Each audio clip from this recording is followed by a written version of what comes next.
Hello nursing aspirants. तो कैसे हैं आप सब लोग? उम्मीद करता हूं कि आप सब बढ़िया होंगे। तो आज हम फिर से आ गए हैं अपनी एमसीक्यू सीरीज़ लेके, जो कि आज एमसीक्यू सीरीज़ का जो पार्ट है वो पार्ट 8 है। 8th लेक्चर आ रहा है आपके सामने। अभी तक हमने टोटल 7 लेक्चर पढ़ लिए हैं और उसमें बहुत सारे नर्सिंग के ऐसे कॉन्सेप्ट हमने पढ़े हैं जो कि डायरेक्टली आपके एग्जाम में क्वेश्चन आते हैं और उसके ऊपर बहुत सारे कॉन्सेप्ट हमने सॉल्व किए हैं। तो चलो बिना किसी डिस्ट्रैक्शन के स्टार्ट करते हैं आज का वीडियो। तो सबसे पहला जो क्वेश्चन है आपकी स्क्रीन पे, तो क्या है, मलेरिया इज कॉज्ड बाई। मैं ये पढ़ा चुका हूँ, आपको बता भी चुका हूँ मलेरिया के ऊपर कि मलेरिया कौन कॉज करता है। तो अब देखो, मलेरिया का कॉजेटिव मैंने बता दिया है। मलेरिया के बहुत सारे एस्पेक्ट बताएं। ऑप्शन देखो, क्या मलेरिया वायरस कॉज करता है? क्या वायरल डिजीज है? तो नहीं है। ठीक है। क्या बैक्टीरिया कॉज करता है? तो बिल्कुल नहीं कॉज करता। फंगस तो बिल्कुल भी नहीं है। तो बचता क्या यहाँ पे? प्रोटोजोआ। तो ऑप्शन सी आपका जो है वो करेक्ट आंसर आ जाता है। ठीक है। मलेरिया जो है वो कौन कॉज करता है? एक प्लाज्मोडियम करता है और वो प्लाज्मोडियम क्या है? एक प्रोटोजोआ है। Is it clear? यहाँ तक बात क्लियर है। लेकिन अब क्या मलेरिया पे इतना ही आएगा? तो नहीं, मलेरिया पे और भी क्वेश्चन बन सकते हैं। तो चलो एक बार अब मलेरिया को थोड़ा डिकोड करते हैं। कुछ और इंपॉर्टेंट पॉइंट्स, कुछ और इंपॉर्टेंट फैक्ट्स जो डायरेक्टली आपके एग्जाम में पूछे जाते हैं। तो चलो स्टार्ट करते हैं बिना किसी डिस्ट्रैक्शन के। तो लिखते हैं सबसे पहले मलेरिया। ठीक है। मलेरिया का कॉज तो आपको पता चल गया, प्लाज्मोडियम कॉज करता है जो कि एक पैरासाइट है। ठीक है। प्लाज्मोडियम क्या है? एक पैरासाइट है, वो कॉज करता है मलेरिया। ठीक है। अब मलेरिया से कौन सा क्वेश्चन आएगा? तो मलेरिया की आपको वो पूछेंगे, इन्फेक्टिव स्टेज ह्यूमन में कौन सी स्टेज है प्लाज्मोडियम की जो कि इन्फेक्टिव है मलेरिया में? ठीक है। ह्यूमन में कौन सी इन्फेक्टिव स्टेज है? तो लिखो, इसको इस तरह से लिखेंगे, infective stage, infective stage of human. Human में कौन सी स्टेज है उस प्लाज्मोडियम की जो कि इफेक्ट करती है ह्यूमंस को? तो वो है sporozoite. Is it clear? Sporozoite stage है जो ह्यूमंस में इफेक्ट कॉज करती है। ठीक है। अब मलेरिया से क्या पूछता है? मलेरिया के वेक्टर के ऊपर क्वेश्चन आता है। कौन सा वेक्टर इसको ट्रांसपोर्ट करता है? तो वेक्टर पे लिखेंगे, वेक्टर कौन सा है? तो याद रखना, फीमेल। फीमेल का साइन मैं बार बार आपको बोल रहा हूं, ऐसा है, लिख भी रहा हूं। तो female Anopheles mosquito, female Anopheles mosquito बहुत इंपॉर्टेंट पॉइंट है। एनोफिलिस मॉस्किटो इसका वेक्टर है। ठीक है। और स्टेज कौन सी है इसकी इफेक्टिव? तो स्पोरोजोइट स्टेज है। 2 क्वेश्चन यहाँ पे क्लियर हो गए आपके। अब कभी कभी इंक्यूबेशन पीरियड के ऊपर क्वेश्चन आ जाता है कि मलेरिया का इंक्यूबेशन पीरियड क्या है। ठीक है। मलेरिया का इंक्यूबेशन पीरियड क्या है? तो मलेरिया के इंक्यूबेशन पीरियड के ऊपर जब क्वेश्चन आएगा तो याद रखेंगे आप 7 to 30 डेज। ठीक है। 7 to 30 डेज। अब कुछ बच्चों को ये डाउट होगा कि सर ये इंक्यूबेशन पीरियड क्या होता है? तो चलो एक मैं इंक्यूबेशन पीरियड की डेफिनेशन आपको बता देता हूँ जिससे कि आप कभी ये भूल नहीं पाओगे। ठीक है। अब देखो इसको कैसे समझेंगे। देखो ये एक ह्यूमन है। ठीक है। ये एक ह्यूमन है, इसको इस पर किसी पैथोजन ने अटैक किया। ठीक है। पैथोजन ने इसके ऊपर कुछ अटैक किया। अब जैसे ही इस पैथोजन ने इसको अटैक किया तो जो फर्स्ट इनकाउंटर था इसका, फर्स्ट इनकाउंटर से लेकर जब तक ये अब साइन और सिम्टम दिखाएगा। ठीक है। फर्स्ट इनकाउंटर उस पैथोजन का और जब तक ये साइन और सिम्टम दिखाएगा, इसी टाइम गैप को हम क्या बोलते हैं? इंक्यूबेशन पीरियड बोलते हैं। अब इसको डेफिनेशन की फॉर्म में अगर मैं लिखूं तो किस तरह से लिखेंगे? लिख लो, डेफिनेशन में लिखा देता हूं, कॉज इंपॉर्टेंट है और बहुत बेसिक है। ठीक है। Time interval between exposure, time interval between exposure to pathogen. मैंने लास्ट वीडियो में पैथोजन को भी एक्सप्लेन किया है। पैथोजन क्या होता है? पैथोजन वो माइक्रो ऑर्गेनिज्म है जो हमारी बॉडी में डिजीज कॉज करता है। वो क्या हो सकता है? वायरस भी हो सकता है। वो क्या हो सकता है? वायरस भी हो सकता है, बैक्टीरिया भी हो सकता है। ठीक है। और साथ में कोई भी पैरासाइट। ठीक है। कोई भी पैरासाइट हो सकता है। ये पैरासाइट क्या हो गया? पैरासाइट वो ऑर्गेनिज्म होते हैं जो अपने होस्ट पे डिपेंडेंट होते हैं। मतलब एक पैरासाइट भी यहीं पे समझ लो यार, बहुत बेसिक है। बेसिक इसमें क्वेश्चन आते हैं। तो बट पैरासाइट का मतलब क्या हो गया? ये एक होस्ट है। ठीक है। ये एक, मान के चलो ये एक आदमी है, होस्ट है, इसके ऊपर कोई ऑर्गेनिज्म डिपेंडेंट है। ठीक है। इसके ऊपर कोई ऑर्गेनिज्म फुली डिपेंडेंट है। ठीक है। डिपेंड है इसके ऊपर, तो इसको बोलेंगे होस्ट। और ये हो गया पैरासाइट जिसके ऊपर डिपेंड है। जैसे ही हम इस पैरासाइट को अलग करते हैं होस्ट से तो इसकी डेथ हो जाती है। ठीक है। ये कॉन्सेप्ट आपने याद रखना है। ठीक है। ये पैरासाइट के बारे में थोड़ी सी कुछ इन्फॉर्मेशन जो बेसिक थी मैंने आपको बता दी है। ठीक है। तो क्या है? Time interval between exposure to है पैथोजन। तो पैथोजन कौन कौन हो सकता है? वायरस हो सकता है, बैक्टीरिया हो सकता है, पैरासाइट हो सकता है। और उसके आगे क्या लिखेंगे? एंड द फर्स्ट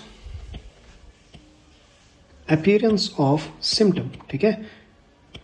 तो जैसे ही पहला अपीयरेंस सिम्टम का आएगा, जैसे ही इनकाउंटर हुआ, ठीक है, जैसे ही इनकाउंटर हुआ वहां से लेकर, मतलब एक्सपोजर से लेकर यहाँ पे दिखाया इसने साइन एंड सिम्टम, ठीक है। इसी टाइम गैप को हम क्या बोलते हैं, इसी टाइम गैप को हम क्या बोलते हैं, इंक्यूबेशन पीरियड, शॉर्ट में लिख रहा हूँ आईपी, ठीक है, इंक्यूबेशन पीरियड कहते हैं, ठीक है। और क्या बनेगा सर मलेरिया पे क्वेश्चन, क्या और भी कोई क्वेश्चन बनेगा, तो बिल्कुल और भी क्वेश्चन इसमें बनेंगे। क्या क्वेश्चन बनेगा, तो याद रखना ट्रांसमिशन के ऊपर पूछता है कि कैसे मलेरिया ट्रांसमिट होता है, ठीक है। तो लिखो ट्रांसमिशन पे क्वेश्चन आता है, ट्रांसमिशन, क्या ट्रांसमिशन है मलेरिया का, तो पॉइंट्स लिखेंगे क्या क्या ट्रांसमिशन। सबसे पहले तो अभी मैंने आपको बता दिया कि ये किस वेक्टर के थ्रू फैलता है, ठीक है। तो किससे है, मॉस्किटो, ठीक है, मॉस्किटो बाइट से, ठीक है। ये मोस्ट कॉमन है, क्लियर, या मेन रूट इसको हम बोलेंगे, मेन रूट है इसका मॉस्किटो बाइट। और कौन सा मॉस्किटो है, तो फीमेल एनाफिलिस मॉस्किटो, याद रखोगे। और क्या है, और भी कोई है, तो हाँ बिल्कुल via blood transfusion. Blood transfusion, अगर हम मलेरिया पेशेंट का ब्लड लेके किसी को चढ़ाएंगे तो उसको भी मलेरिया हो जाएगा, ठीक है। तो ऐसा तो बिल्कुल नहीं करते, ब्लड ट्रांसफ्यूजन से पहले हम टेस्ट करते हैं उसका, ठीक है, ह्यूमन का जो डोनेट करने आया ब्लड। और कंटामिनेटेड नीडल, आपने देखा होगा हॉस्पिटल में जब आपने ड्यूटी दी होगी, वहाँ पे कुछ पेशेंट को सिरिंज प्रिकॉशन लिख देते थे, है ना, कि वहाँ पे आपको जो आपकी सीनियर्स या आपके जो सिस्टर जी वहाँ पे होते थे, नर्सिंग ऑफिसर होते थे, वो आपको बताते थे कि इस पेशेंट को जो भी नीडल लगाओगे, इंजेक्शन करोगे, तो ध्यान से सिरिंजिंग प्रिकॉशन उसके बैठ के पीछे लिख देते थे। तो अगर कंटामिनेटेड नीडल होगी तब भी ये जो मलेरिया है इसके फैलने के चांसेस बन जाते हैं, ट्रांसमिशन के चांसेस बढ़ जाते हैं। Is it clear. तो ये अब देखो इसमें और क्या एक्सप्लेन करूँ, मलेरिया में इतने क्वेश्चन। और अगर मलेरिया के बारे में देखो, मैं पीछे जो लेक्चर्स आए हैं उनमें मैं मलेरिया को काफी डिटेल में भी डिस्कस कर चुका हूँ, और यही इंपॉर्टेंट पॉइंट्स है जो एग्जाम में पूछे जाते हैं। तो क्वेश्चन एक था, इसके कितने सारे कॉन्सेप्ट हमने देख लिए। तो बढ़ते हैं अपने नेक्स्ट क्वेश्चन की ओर। देखो नेक्स्ट क्वेश्चन क्या है हमारे पास, अब पूछा है वेक्टर ऑफ मलेरिया इज, देखो कितना सिंपल, अभी बता दिया मैंने वेक्टर क्या है इसका, तो फीमेल एनाफिलिस मॉस्किटो, ये तो आपको पता है। अब यहाँ फीमेल नहीं लिखा है, डायरेक्टली एनाफिलिस मॉस्किटो लिखा है, तो सी इसका क्या आ जाएगा, आंसर आ जाएगा, ठीक है। सी ऑप्शन इसका क्या आ जाएगा, आंसर आ जाएगा। तो बहुत ईजी क्वेश्चन था ये। बट अब देखो ऑप्शन में और क्या क्या दिया है, एडीज मॉस्किटो दिया है ना, देखो ऑप्शन में क्या क्या दिया है, एडीज मॉस्किटो के ऊपर दिया है ना, क्यूलिक्स मॉस्किटो के ऊपर दिया है, और सैंड फ्लाई के ऊपर दिया है। अब हम यहीं पे एडीज मॉस्किटो को भी देख लेंगे कि ये किसका पॉजिटिव एजेंट है, किसका वेक्टर है, सैंड फ्लाई को भी देख लेंगे और क्यूलिक्स मॉस्किटो को भी। मैंने कहा ना आपको कि यहाँ पे हम एक क्वेश्चन, यहाँ पे नंबर्स ऑफ क्वेश्चन हमारे लिए मैटर नहीं करेंगे कि हम कितने एमसीक्यू लगा रहे हैं, यहाँ पे नंबर्स ऑफ कॉन्सेप्ट मैटर करेंगे। कॉज जो मैं आपको कॉन्सेप्ट दे रहा हूँ ये डायरेक्टली एग्जाम में आते हैं। तो चलो सबसे पहले हम एडीज मॉस्किटो को डिकोड करते हैं। तो चलो लिखो मेरे साथ साथ, वेरी गुड, एडीज मॉस्किटो। देखो बहुत सारी अपॉर्चुनिटी आ चुकी है अब आपके पास, काफ़ी पोस्टें हैं जेके एसएसबी के अंडर भी हैं, सिक्किम्स में भी निकली हैं, जीएमसी उधमपुर में भी, और अब जीएमसी हंदवाड़ा में भी। तो लगभग 300-400 पोस्टें हैं। देखो ये गोल्डन अपॉर्चुनिटी है, अभी नहीं तो फिर कभी नहीं, याद रखना। तो जो अभी आप एक एक क्वेश्चन कर रहे हो ना, कहाँ से क्वेश्चन उठ के आएगा तो कोई पता नहीं, इसलिए अटेंटिव होकर लेक्चर देखो, क्लियर। तो देखो नेक्स्ट हम पढ़ते हैं एडीज मॉस्किटो। एडीज मॉस्किटो के ऊपर सर क्या क्या हमको पूछा जाएगा, तो याद रखना जो एडीज मॉस्किटो है इसका पूरा नाम क्या है, एडीज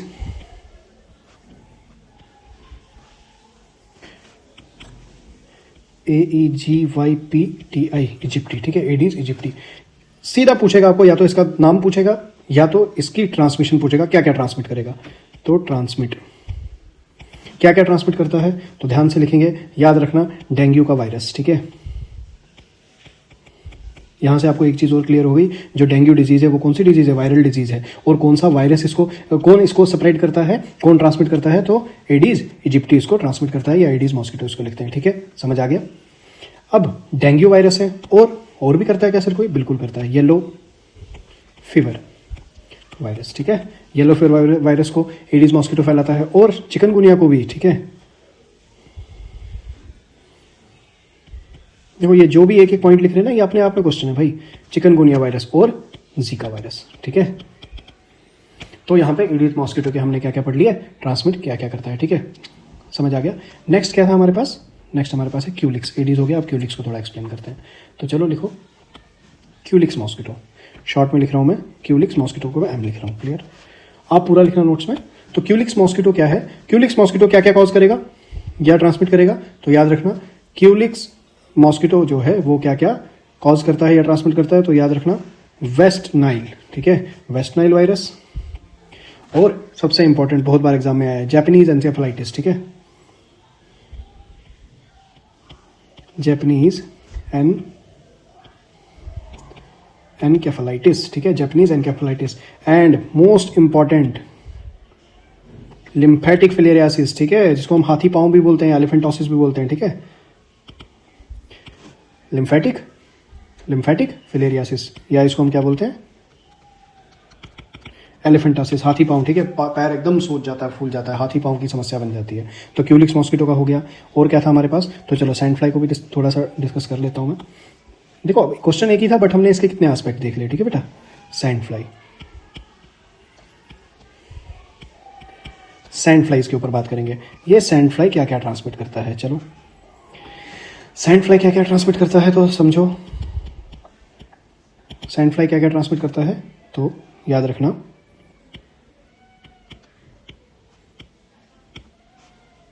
लेशमैनिसिस, या जो भी इसको आपने प्रोनाउंसिएट करना है, लेशमैनिसिस ये क्या है, ये बेसिकली एक पैरासिटिक डिजीज है, ठीक है। लेशमैनिसिस इसको ट्रांसफर करेगा, पैरासिटिक डिजीज है, ठीक है। ये एक पैरासिटिक डिजीज है। सैंड फ्लाई क्या कॉज करता है, तो सैंड फ्लाई जो है वो कॉज करता है लेशमैनिसिस, जो कि एक पैरासिटिक डिजीज है। किसके थ्रू ये कॉज होती है, तो कॉज्ड बाय, ठीक है, नाम सेम ही इसका लिखो, लेशमेनिया, LEISHMANIA, लेशमेनिया प्रोटोजोआ, ठीक है, लेशमेनिया प्रोटोजोआ। क्या है ये लेशमेनिया प्रोटोजोआ, क्या कॉज करता है, तो याद रखना इस डिजीज में क्या है, स्किन के रिलेटेड डिजीज है। तो ये क्या कॉज करता है, तो थोड़ा सा लिख लो इसमें, कॉजेज में हम लिखेंगे स्किन में क्या करता है, स्किन को सोर कर देगा, ठीक है, या अल्सर कर देगा, स्किन में अल्सर कर देगा, ठीक है। ऑफन स्कारिंग, स्किन में स्कारिंग कर देगा, मतलब सीधा सीधा मोटा मोटा देखे तो स्किन के रिलेटेड डिजीज है। तो देखो एक क्वेश्चन था वेक्टर मलेरिया का, जो कि हमको आंसर तो पता था बट हमने इसी में एडीज मॉस्किटो को भी देख लिया, ठीक है, साथ में क्यूलिक्स मॉस्किटो को भी देख लिया, सैंड फ्लाई को भी। बाकी एनाफिलिस मॉस्किटो के बारे में पिछले ही क्वेश्चन में हम डिस्कस कर चुके हैं। तो बढ़ते हैं आगे अपने नेक्स्ट क्वेश्चन की ओर। अब हमारा नेक्स्ट क्वेश्चन हमें क्या कह रहा है कि डेंगू इज स्प्रेड बाय, अभी मैंने पढ़ा लिया, अभी हमने बात की डेंगू की, ठीक है। यहाँ पे देखो अभी हमने डेंगू के ऊपर बात की है, तो कौन, यहाँ पे देखो डेंगू वायरस को कौन स्प्रेड कर रहा था, एडीज मॉस्किटो। तो ढूंढो जरा एडीज लिखा है क्या कहीं, बिल्कुल लिखा है, बी ऑप्शन में एडीज लिखा है, तो इसका आंसर बी आंसर आ जाता है, ठीक है। आंसर आपके सामने रख देता हूँ, एडीज इजिप्टी स्प्रेड डेंगू, ठीक है, ये देखो एडीज इजिप्टी स्प्रेड डेंगू। और क्या क्या है, तो एनाफिलिस फीमेल मॉस्किटो पता है मलेरिया करता है और पढ़ा चुका हूँ उसमें। क्यूलिक्स भी हमने पिछले ही क्वेश्चन में देख लिया, और सैंड फ्लाई के बारे में भी पिछले क्वेश्चन में देख लिया। तो इस क्वेश्चन पे हम टाइम वेस्ट नहीं करेंगे, आगे बढ़ेंगे, नेक्स्ट कॉन्सेप्ट देखेंगे। अब ये है मेन, बहुत इंपॉर्टेंट, हर बार एग्जाम में आता है, इस बार भी एग्जाम में आएगा, गारंटी है। नॉर्मल बॉडी टेम्परेचर इज, लेकिन इतना आसान नहीं आएगा, ठीक है, इतना आसान नहीं आएगा, तो बिल्कुल हलवा क्वेश्चन हो गया। सबको पता है कि 37 डिग्री सेल्सियस आ जाता है इसका आंसर, तो आंसर आपके सामने मैं स्प्लैश कर देता हूं। तो नॉर्मल बॉडी टेम्परेचर कितना होता है, 37 डिग्री सेल्सियस। क्या सर इतना इजी क्वेश्चन आता है, नहीं, अब इतना इजी क्वेश्चन नहीं आएगा। तो क्या क्या किस तरह के क्वेश्चन आएंगे, अब देखो आप किस तरह के क्वेश्चन आते हैं। इससे पहले मैं आपको बता दूं कि जो हम बॉडी टेम्परेचर मेजर करते हैं तो वो किससे करते हैं, थर्मामीटर से मेजर करते हैं। तो ये थर्मामीटर किस तरह का क्या होता है, कितने टाइप का होता है, तो देखो यहाँ पे आपके सामने टाइप ऑफ थर्मामीटर्स की अगर मैं बात करूं, टाइप्स ऑफ थर्मामीटर की अगर मैं बात करूं तो कौन कौन से हैं, देख लो। एक मिनट, थोड़ा सा इसको एडजस्ट करने में टाइम लग रहा है, इसको मैं थोड़ा सा एडजस्ट कर लूँ तो फिर मैं आपको समझा दूंगा। देखो टाइप्स की अगर मैं बात करूं थर्मामीटर की, तो सबसे पहले कौन सा हम ज्यादातर यूज करते हैं, तो ओरल थर्मामीटर तो सबने देखा होगा, डिजिटल, ठीक है, मुंह में डाल के इसको चेक करते हैं, आप टंग के नीचे रखते हैं इसे, क्लियर, ओरल थर्मामीटर। उसके बाद रेक्टल थर्मामीटर देखो कैसा है, ठीक है, ये रेक्टम में इंसर्ट करते हैं और इसका बल्ब देखो किस तरह का है, बड़ा सा बल्ब है इसका, क्लियर, रेक्टल थर्मामीटर आ गया। उसके बाद ईयर थर्मामीटर, ठीक है, कान में, इसको tympanic thermometer, tympanic temperature measure करने के लिए ईयर थर्मामीटर। और कोविड के टाइम पे आपने देखा होगा मॉल्स के अंदर इस तरह का कुछ माथे पे रखते थे, ठीक है, फोरहेड थर्मामीटर, और ये टेम्परेचर बता देता था। तो ये 4 टाइप के थर्मामीटर्स की थोड़ी इमेज मैंने आपको बता दी, ठीक है। अब देखते हैं, समझते हैं कि इसमें क्वेश्चन क्या बनेगा बॉडी टेम्परेचर पे। तो चलो एक टॉपिक को हम अभी कवर कर लेंगे, बॉडी टेम्परेचर पे क्या क्या क्वेश्चन बनेंगे। तो लिखो पहले बॉडी टेम्परेचर, ठीक है, शॉर्ट में लिख रहा हूं मैं, बॉडी टेम्परेचर। क्या क्वेश्चन बनेगा बॉडी टेम्परेचर पे, देखो सबसे पहले नॉर्मल बॉडी टेम्परेचर कितना होता है, ये क्वेश्चन आएगा, नॉर्मल बॉडी टेम्परेचर के ऊपर क्वेश्चन आएगा। नॉर्मल कितना होगा बॉडी टेम्परेचर, तो याद रखना 37 डिग्री सेल्सियस, बट अगर फारेनहाइट में आ गया तो कितना है, 98.6 degree Fahrenheit. Is it clear, 98.6 degree Fahrenheit, समझ आ गया। अब बॉडी टेम्परेचर में हम कौन सा बॉडी टेम्परेचर मेजर करते हैं, तो याद रखना कोर बॉडी टेम्परेचर हम मेजर करते हैं, सरफेस बॉडी टेम्परेचर नहीं, ठीक है, कोर बॉडी टेम्परेचर। हमारे इंटरनल ऑर्गन्स का क्या टेम्परेचर है वो हमको मेजर करना होता है। स्किन को टच करके हमको टेम्परेचर का पता नहीं चलता, ठीक है, वो तो स्किन को, वो तो चेंज होते रहेगा, मान के चलो आपने हाथ गर्म किया तो हाथ गर्म हो तो रहे, उससे क्या इंटरनल बॉडी टेम्परेचर में फर्क पड़ेगा, नहीं, कोर बॉडी टेम्परेचर हम चेक करते हैं। तो कैसे हम चेक करते हैं, क्या क्या इसकी तरीके हैं, तो सबसे पहले ओरल, ठीक है, ओरली हम बॉडी टेम्परेचर चेक करते हैं, रेक्टली हम बॉडी टेम्परेचर चेक करते हैं, ठीक है, रेक्टम के अंदर थर्मामीटर रखे, और एक्जिला, ठीक है, एक्सिलरी कौन सा हो गया, अंडर आर्म, ठीक है, आर्म के पिट के अंदर हम थर्मामीटर रख के चेक करते हैं। तो अब यहां तक तो सर हमको समझ में आ गया कि हम ओरली चेक करते हैं, रेक्टली और एक्सिलरी। क्या ये तीनों टेम्परेचर सेम आते हैं? तो नहीं, याद रखना नॉर्मल ओरल टेम्परेचर कितना है, तो 36.5 से लेकर 37.5 degree Celsius normal oral body temperature है। उसके बाद रेक्टल जब हम बात करते हैं तो रेक्टल में याद रखना हमेशा 0.5 डिग्री सेल्सियस ज्यादा आएगा, हायर देन, ठीक है, हायर देन ओरल। ओरल से कितना, 0.5 डिग्री सेल्सियस हायर आएगा। और एक्सला में उल्टा हो जाता है, 0.5 डिग्री सेल्सियस लोअर आता है, ठीक है, ये इंपॉर्टेंट है, ठीक है, लोअर देन ओरल। ओरल के कंपैरिजन में जब हम रेक्टल बॉडी टेम्परेचर करते हैं तो रेज आता है, बढ़ता है 0.5 डिग्री सेल्सियस, और ओरल के कंपैरिजन में जब हम एक्सिलरी करते हैं तो 0.5 डिग्री सेल्सियस टेम्परेचर में गिरावट आती है। क्या यहां तक बात क्लियर हो गई? यहां तक बात क्लियर है। इसके बाद और क्या क्वेश्चन आता है, तो बॉडी टेम्परेचर हम किससे मेजर करते हैं, तो लिख लेते हैं उसका नाम। क्या है उसका नाम, मैंने आपको इमेजेस भी दिखा दी, थर्मामीटर, ठीक है, थर्मोमीटर। अब क्या थर्मामीटर पे भी सर कुछ क्वेश्चन आते हैं, तो हाँ, थर्मामीटर की रेंज आजकल पूछता है, ठीक है, थर्मामीटर की रेंज पूछता है, टाइम पूछता है। तो याद रखना टाइम पे अगर बोलेगा तो कितनी देर हमको थर्मामीटर रखना पड़ता है मुंह में या आप टेम्परेचर चेक करने के लिए, याद रखना मिनिमम 1 मिनट, ठीक है, 1 मिनट हमको पूरा रखना पड़ता है ओरल बॉडी टेम्परेचर चेक करने के लिए। ओरली जब हम बॉडी टेम्परेचर चेक करते हैं तो 1 मिनट रखना पड़ता है, ठीक है। और याद रखना और एक चीज, इसमें जो ये थर्मामीटर होता है इसकी रेंज के ऊपर क्वेश्चन आ जाता है, थर्मामीटर की रेंज के ऊपर क्वेश्चन आता है। तो याद रखना 35 से लेकर 42 डिग्री सेल्सियस इसकी रेंज आती है, ये सेल्सियस वाले में। और अगर फॉरेनहाइट वाले में हमको पूछेगा तो फॉरेनहाइट वाले में क्या रेंज आएगी, तो याद रखना 95 से लेकर 108 डिग्री फॉरेनहाइट तक रेंज आ जाती है। तो ठीक है, कितनी चीज़ें इसी में क्लियर हो गई हमको। रेंज के ऊपर भी क्वेश्चन बनता है, तो फारेनहाइट में रेंज पूछेगा तो 95 से लेकर 108, सेल्सियस में पूछेगा तो 35 से 42 डिग्री सेल्सियस की रेंज आती है। सर क्या और भी कोई क्वेश्चन थर्मामीटर पे बनेगा, तो बिल्कुल याद रखना, अगर हमसे पूछेगा कि सबसे फास्टर और एक्यूरेट रीडिंग कौन सा थर्मामीटर देता है, तो याद रखना डिजिटल थर्मामीटर देता है। क्वेश्चन आया हुआ है, और बाकी जो नर्सिंग एग्जाम स्टेट के हैं उनमें ये क्वेश्चन आया था last time, Himachal Pradesh nursing exam में ये क्वेश्चन आया है डायरेक्टली। तो लिखो, पॉइंट बना के मैं इसको लिख रहा हूं, क्या है, जो कि डिजिटल थर्मामीटर के ऊपर है, ठीक है, डिजिटल थर्मामीटर। डायरेक्टली मैं डिजिटल थर्मामीटर को मैं टी लिख रहा हूं, ठीक है। डिजिटल थर्मामीटर लिखो, gives faster and more accurate reading, ठीक है। जो आपका डिजिटल थर्मामीटर है वो फास्टर और मोर एक्यूरेट रीडिंग देता है। तो देखो, बॉडी टेम्परेचर के ऊपर हमने क्या क्या कवर कर लिया, थर्मामीटर के सारे एस्पेक्ट देख लिए, ओरली, रेक्टली, एक्सिली क्या होता है, टेम्परेचर में कितना डिफरेंस आता है देख लिया, और साथ में नॉर्मल टेम्परेचर क्या होता है ये भी देख लिया। अब एक क्वेश्चन और बनता है यहाँ पे, ठीक है, एक क्वेश्चन और बनता है। देखो, साथ साथ हम कितनी चीजें साथ साथ देख रहे हैं, ठीक है। यही तो मजा है इन लेक्चर्स का कि एक ही क्वेश्चन में हम बहुत सारी चीजों को देख रहे हैं, और हमारा कॉन्फिडेंस एकदम, आप जैसे ही लेक्चर देखोगे आपका कॉन्फिडेंस बूस्ट होता जाएगा। कॉज ये जो मैं क्वेश्चन आपको दिखा रहा हूँ ना, इस तरह के क्वेश्चन जेके एसएसबी में आते हैं जो स्टार्टिंग में क्वेश्चन दिखाता हूँ, बट हम उसके कितने लेवल अप करके देख रहे हैं, ताकि जो अब अपकमिंग एग्जाम होगा वहां पे अगर लेवल अप भी होगा तो आपको घबराने की कोई जरूरत नहीं है। अब देखो क्वेश्चन क्या बनता है, याद रखना, अगर आपसे एग्जामिनर पूछे कि बेस्ट साइट कौन सी है कोर बॉडी टेम्परेचर मेजर करने की, तो आंसर आएगा रेक्टल बॉडी टेम्परेचर, ठीक है, रेक्टम, ठीक है, रेक्टम के थ्रू बेस्ट हमको कोर बॉडी टेम्परेचर मिलता है। तो लिखो, best site for core temperature, तो क्या है, रेक्टम। Is it clear? तो रेक्टल जो है, जो रेक्टल रूट है वो आपका बेस्ट साइट है। क्लियर? और क्या क्वेश्चन आता है कि, और एक क्वेश्चन आता है कि एक पॉइंट इसमें लिखो, पॉइंट इसमें ये है कि जो एक्सियल टेम्परेचर है वो उतना रिलायबल नहीं होता है, तो ठीक है, एक्सियल, तो इसलिए एक्सियल टेम्परेचर उतना ज्यादा लेते भी नहीं है, ठीक है, axial temperature is less reliable रहता है, ठीक है। अब एक चीज मैं आपको और बता दूं यहीं पे,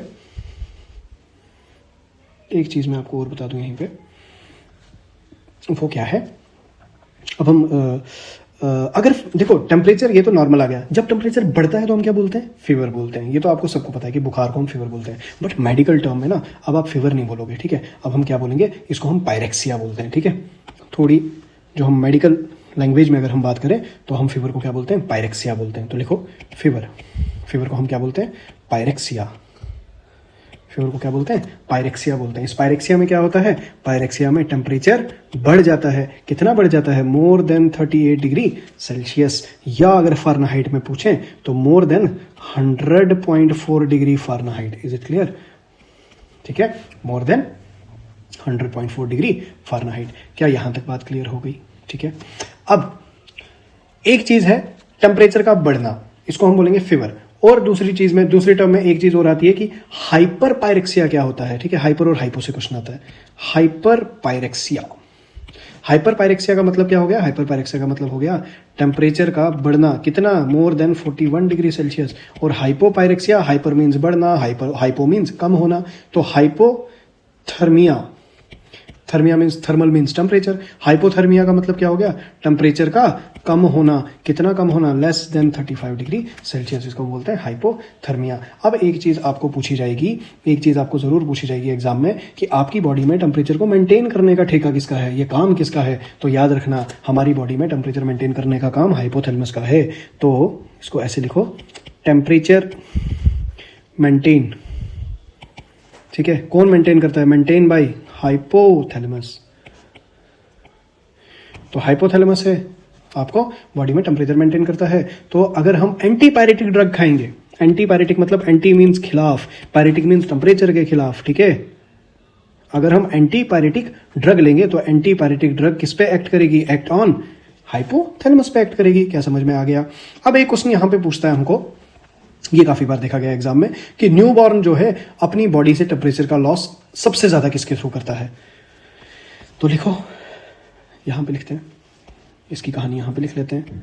तो लिखो, न्यूबॉर्न, डायरेक्ट क्वेश्चन है एग्जाम का, newborn loss heat mainly by, तो इस तरह से क्वेश्चन आता है। न्यूबॉर्न जो है सबसे ज्यादा हीट लॉस किसके थ्रू करता है? तो याद रखना, रेडिएशन, ठीक है, रेडिएशन के थ्रू करता है। अब हीट लॉस के ना, हीट लॉस के 4 एस्पेक्ट हैं। हीट लॉस कैसे कैसे होती है? रेडिएशन से होती है, कन्वेक्शन से होती है, कंडक्शन से होती है, ठीक है, और इवेपोरेशन से होती है। अब क्या है ये कन्वेक्शन, कंडक्शन, इवेपोरेशन? तो चलो यार, एक डायग्राम में सारी चीज़ें हम एक ही डायग्राम में समझ लेंगे, ठीक है। थोड़ा सा मेरे को इमेज को एडजस्ट करने दो, फिर मैं आपको ये समझाता हूँ। ये समझो आप, देखो, सबसे पहले देखो इवेपोरेशन, ठीक है। सबसे पहले आप देखो इवेपोरेशन, ठीक है। इवेपोरेशन में देखो, transfer of heat bye evaporate of water. जो वाटर के मॉलिक्यूल्स हमारी बॉडी में होंगे वो इवेपोरेट हो रहे हैं और वो हीट लॉस हो रहा है, ठीक है। कन्वेक्शन क्या हो गया? कन्वेक्शन हो गया transfer of heat to surrounding air. जो हवा आ रही है ना, हवा टकरा के जो जा रही है वो भी हीट लॉस कर रही है। हवा टकरा के जा रही है, ठंडी हवा आ रही है हमसे टकरा रही है, वो भी हीट लॉस कर रही है। कंडक्शन का मतलब सीधा हो गया, आप बैठे हो जिस सरफेस पे, वो सरफेस भी आपकी बॉडी से टेम्परेचर ले रही है, ठीक है। तो कंडक्शन क्या हो गया? कंडक्शन हो गया simple transfer of heat by direct contact to cooler object. Is it clear? समझ आ गया?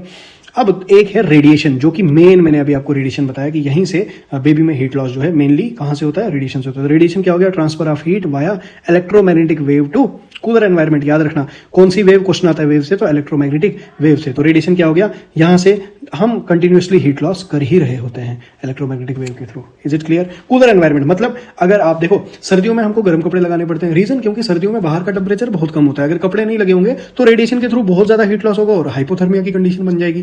क्या बात समझ आ रही है? हाइपोथर्मिया की कंडीशन बन जाएगी, ठीक है। तो ये चीजें याद रखनी आपने। तो क्या क्या है? Evaporation, convection, conduction and radiation.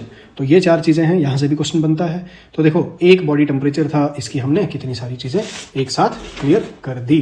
अब हम आगे बढ़ते हैं अपने नेक्स्ट क्वेश्चन की ओर। तो यहाँ पे इस स्लाइड को जल्दी से कंप्लीट कर लो, जल्दी से रिवाइज कर लो। अब बढ़ते हैं हम अपने नेक्स्ट क्वेश्चन की ओर, ठीक है। चलो, अब देखो क्वेश्चन क्या है ट्यूबरक्लोसिस के ऊपर।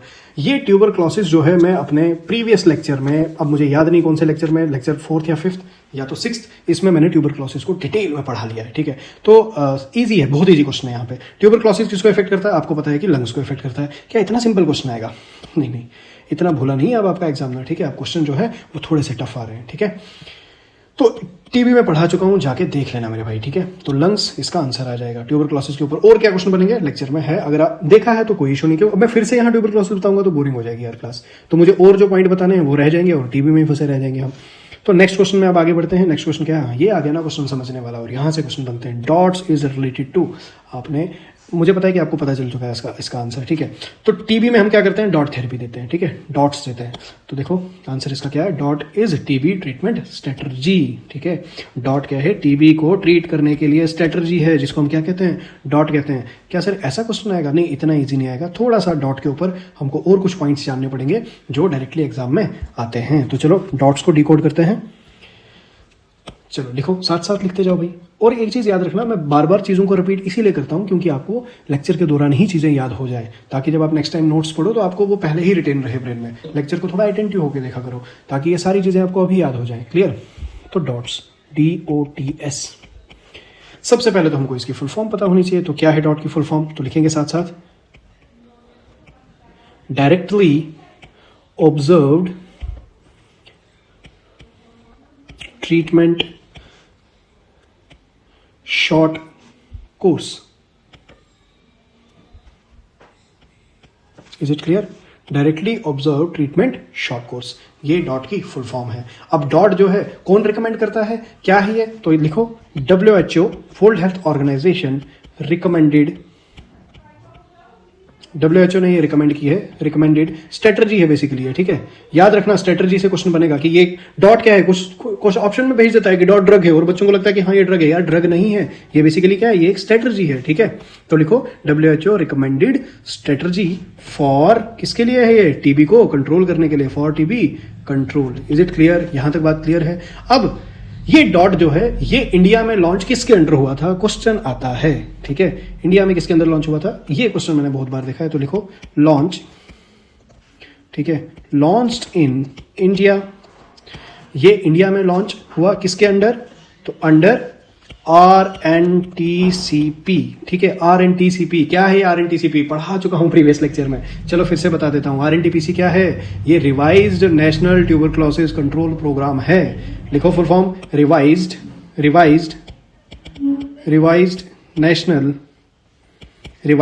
National tuberculosis control programme.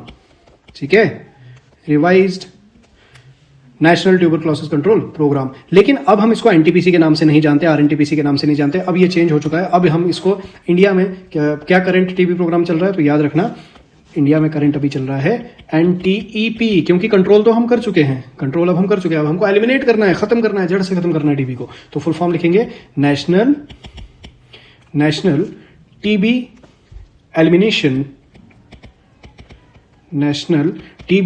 Elimination programme. ठीक है, समझ आ गया? तो ये इंपॉर्टेंट चीज थी जो अभी चल रहा है। तो इसका गोल क्या है? इसका गोल है 2025 से लेकर 2030 तक हमको टीबी को क्या कर देना है? एलिमिनेट कर देना है। तो क्वेश्चन किस तरह से पूछेगा? क्वेश्चन पूछेगा current TB programme in India. तो क्या है current TB programme in India? तो करंट क्या है? NTEP, national TB elimination programme. तो ये क्वेश्चन डायरेक्टली आएगा। समझ आ गया? तो डॉट्स के ऊपर कुछ पॉइंट्स देख लिए। चलो और एक दो पॉइंट्स लिखा लेता हूं क्योंकि इंपॉर्टेंट है यार ये डॉट। ठीक है, बहुत इंपॉर्टेंट है, यहां से क्वेश्चन बनता ही बनता है। तो और पॉइंट क्या आएगा डॉट के ऊपर? तो लिखो इसके की प्रिंसिपल क्या है? की प्रिंसिपल पे पूछता है, की प्रिंसिपल क्या है? तो की प्रिंसिपल अगर हम डॉट की बात करें तो सबसे पहले याद रखना पेशेंट स्वॉलो करना चाहिए ड्रग आपकी डायरेक्ट ऑब्जर्वेशन में। ठीक है, तो लिखो पेशेंट, शॉर्ट में लिख रहा हूं मैं PT, patient swallow drug under direct observation. Is it clear? की पॉइंट इसका। और डॉट जो है और डॉट में क्या है कि मेन चीज क्या है? डायग्नोस्टिक टूल पूछता है। ये ऐसे इस तरह से क्वेश्चन डायरेक्ट आएगा कि डायग्नोस्टिक टूल इन डॉट है क्या। ठीक है, diagnostic tool in dot, diagnostic tool in dot. इस स्ट्रेटजी में डायग्नोसिस करने के लिए क्या टूल है हमारे पास? तो याद रखेंगे सभी, बहुत इंपॉर्टेंट चीज है हमारे पास स्पूटम की माइक्रोस्कोपी। ठीक है, स्पूटम की microscopy. Sputum microscopy is the primary diagnosis. ठीक है, diagnostic tool in dots. Is it clear? क्या यहां तक बात समझ आ गई? और याद रखना जो ये आपका नेशनल टीबी एलिमिनेशन प्रोग्राम है, इसमें जो है ट्रीटमेंट जो है प्रोवाइड करवाया जाता है फ्री ऑफ कॉस्ट। पेशेंट को कोई कॉस्ट नहीं देनी, फ्री ऑफ कॉस्ट जो है डॉट्स की पूरी थेरेपी दी जाएगी पेशेंट को। ठीक है, अब याद रखना मेन इंपॉर्टेंट चीज जो मैंने पहले ही बता दी, डॉट्स कोई ड्रग नहीं है। डॉट्स इज नॉट ड्रग, बहुत इंपॉर्टेंट, जो कि समझते हैं हम कि ये ड्रग है। Dots is not drug. ये क्या है basically? It is a treatment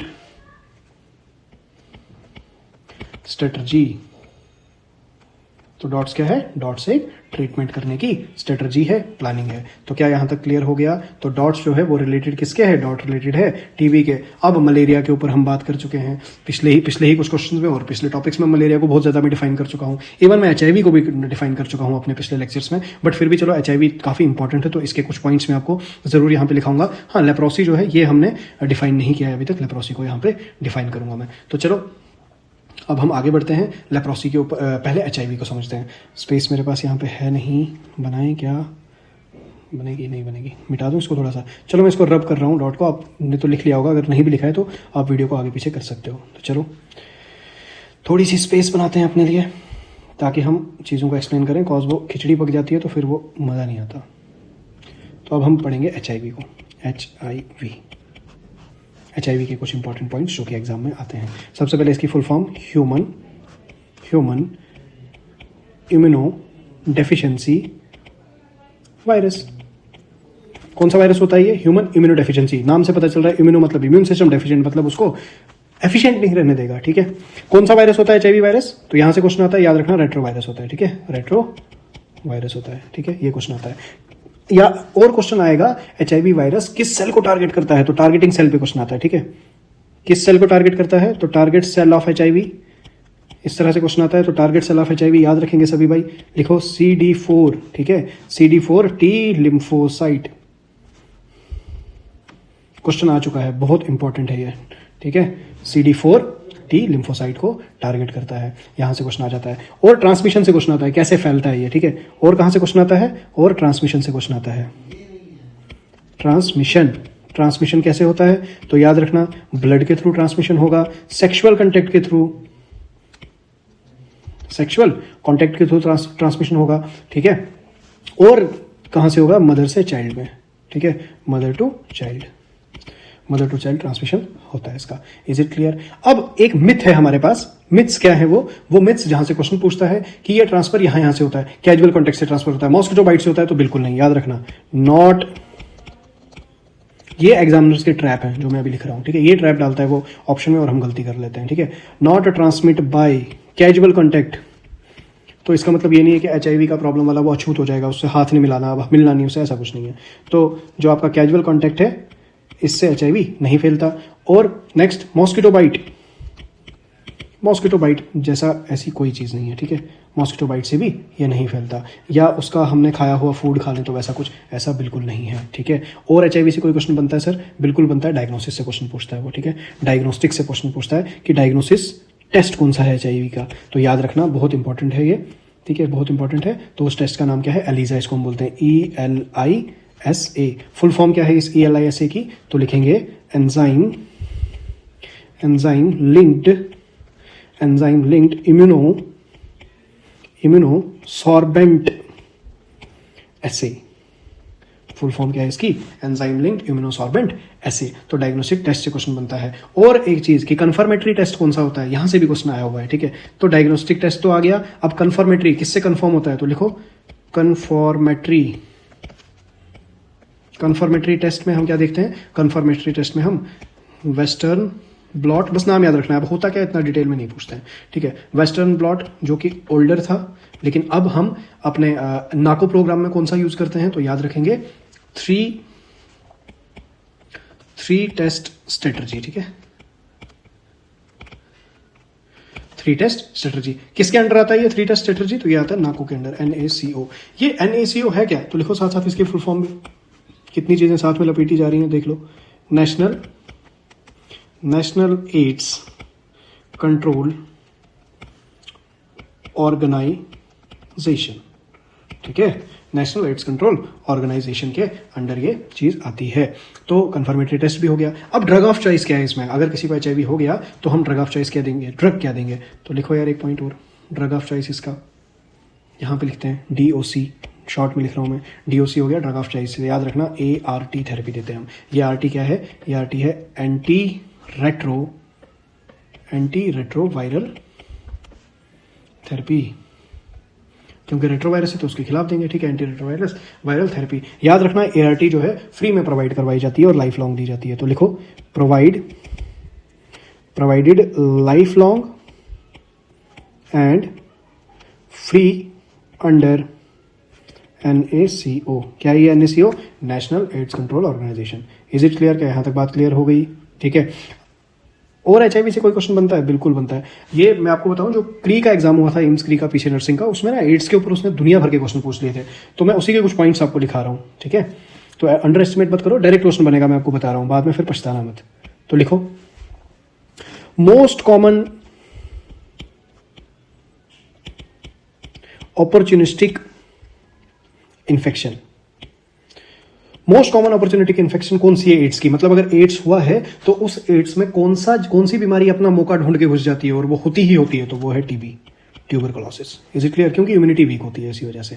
और क्या क्वेश्चन बनेगा, याद रखना, ये क्वेश्चन बनेगा एमसी में, शॉर्ट में लिख रहा हूं, मोस्ट कॉमन है। Most common cause of death in AIDS. AIDS में सबसे मोस्ट कॉमन डेथ क्या है? अरे जो बीमारी होगी वही तो होगी। ठीक है, most common cause of death in AIDS, तो कौन सी है? Opportunistic infection. कौन सी है? अपॉर्चुनिस्टिक इन्फेक्शन, शॉर्ट में लिख रहा हूं OPIN। अपॉर्चुनिस्टिक इन्फेक्शन कौन सी थी? बेसिकली किसकी बात हो रही है? टीबी की बात हो रही है, ट्यूबरकुलोसिस। तो किस तरह से पूछ सकता है? या तो सीधा बोलेगा most common death in AIDS, option में डाल देगा अपॉर्चुनिस्टिक इन्फेक्शन, आंसर ये आएगा। या तो अपॉर्चुनिस्टिक इन्फेक्शन नहीं, टीबी डाल देगा और साथ में और कोई डिजीज डाल देगा, तो टीबी इसका आंसर आ जाएगा। देखो कितनी सारी चीजें हमने कर दी। और एक चीज मुझे बताओ, एक इंपॉर्टेंट चीज, क्या अगर मदर को HIV है तो क्या वो बेबी को ब्रेस्ट फीड करवा सकती है, हाँ या ना? ठीक है, तो इस पे भी क्वेश्चन आता है, तो लिख लो, ये पॉइंट भी लिख लेते हैं हम साथ साथ। देखो कितने एस्पेक्ट्स हम HIV के जान गए। ठीक है, तो लिखो, breast feeding can transmit HIV। ये ट्रांसमिट करती है HIV को, इतना याद रखना। But exclusive breast feed, BF short में लिख रहा हूं, एक्सक्लूसिव ब्रेस्ट फीड जो है वो एडवाइस की जाती है डॉक्टर के थ्रू।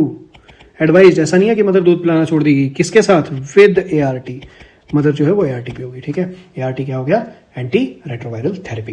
क्या यहाँ पे बात क्लियर होगी? तो ये कुछ इंपॉर्टेंट पॉइंट्स थे किसके? ये कुछ इंपॉर्टेंट पॉइंट्स थे एड्स के। तो देखो एड्स के ऊपर कितने। अब ये लेप्रोसी है, क्या है ये? छोटा सा इसका लेप्रोसी को ये इसके नीचे ही निपटा देते हैं, छोटी सी जगह में। लेप्रोसी है क्या? तो समझो पहले, लेप्रोसी कॉज कौन करता है? तो क्वेश्चन आता है caused by. Leprosy caused by, कौन कॉज करेगा लेप्रोसी? तो लिखेंगे माइकोबैक्टीरियम लेप्री। ठीक है, माइकोबैक्टीरियम लेप्री। लेप्रोसी को और क्या कहते हैं? तो लेप्रोसी का दूसरा नाम क्या है? तो लिखो, हैंसेंस डिजीज।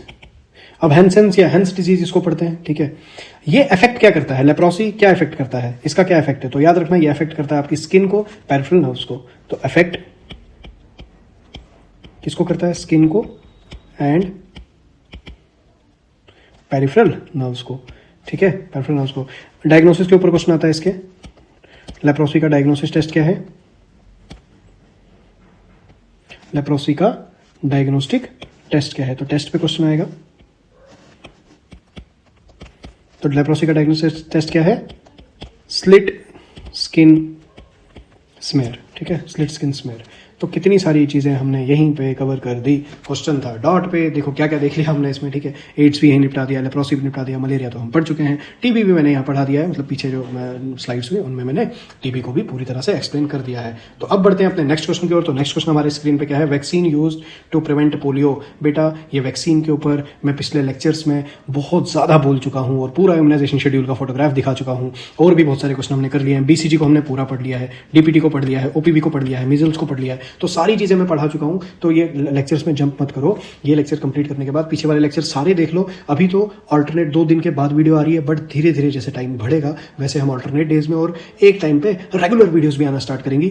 बेटा एक्चुअल में क्या है कि डालने को तो हम रेगुलर वीडियो डाल देंगे, बट क्वालिटी कंटेंट देना है, ऐसे ही आके बकवास नहीं करनी और आपका टाइम वेस्ट भी नहीं करना है। बिकॉज मुझे पता है कि स्टूडेंट का टाइम सबसे प्रीशियस होता है। तो मैं हमेशा यही चाहूंगा कि आपको वो कंटेंट डिलीवर किया जाए कि एक लेक्चर में आपको इतनी सारी चीजें मैं बता दूं जो कि आप 10-15 लेक्चर देखोगे उनमें भी आपको नहीं मिलेगी, और एक ही लेक्चर में सारी चीजें to the point cut short आप तक पहुंचा दी जाए। तो क्वालिटी कंटेंट के लिए वेट करना पड़ता है। क्लियर? तो देखो वैक्सीन क्या है? क्या वैक्सीन वो बताओ जो प्रिवेंट करेगी पोलियो? तो यार OPV इजी। ठीक है, ओरल पोलियो वैक्सीन कब दी जाती है, क्या इसकी डोजेज है, कैसे दी जाती है, सब पढ़ा चुका हूँ। नेक्स्ट पढ़ते हैं आगे। तो चलो यार टाइम भी काफ़ी हो गया है, आज के लिए इतना काफ़ी है। तो मैं अब आपको एक चीज़ बताऊँ कि हमारी कम्युनिटी के साथ जुड़ने के लिए मैं हमेशा ये कहता हूँ कि व्हाट्सएप पे ज़रूर व्हाट्सएप चैनल को आप ज्वाइन करो। कॉज व्हाट्सएप चैनल पर रोज़ के रोज़ मैं MCQ प्रैक्टिस डालता हूँ, MCQs डालता हूँ, और भी कुछ इंपॉर्टेंट पॉइंट्स, इंपॉर्टेंट नोट्स में इस पर शेयर करता हूँ। अब व्हाट्सएप ग्रुप कैसे आपने ज्वाइन करना है? तो आपने व्हाट्सएप चैनल हमारा ज्वाइन करने के लिए एक तो डिस्क्रिप्शन में भी लिंक मिल जाएगा, उसके अलावा कमेंट में मैं पिन कर देता हूं इसका लिंक, और उसके अलावा आप इंस्टाग्राम पे जाके हमें पैरामेडिक्स एंड नर्सिंग बोर्ड इस तरह का लोगो आएगा, इस चैनल को फॉलो करो। यहाँ पे रोज मेडिकल की रील्स चढ़ती हैं, नोट्स चढ़ते हैं, कुछ इंपॉर्टेंट क्वेश्चन चढ़ते हैं।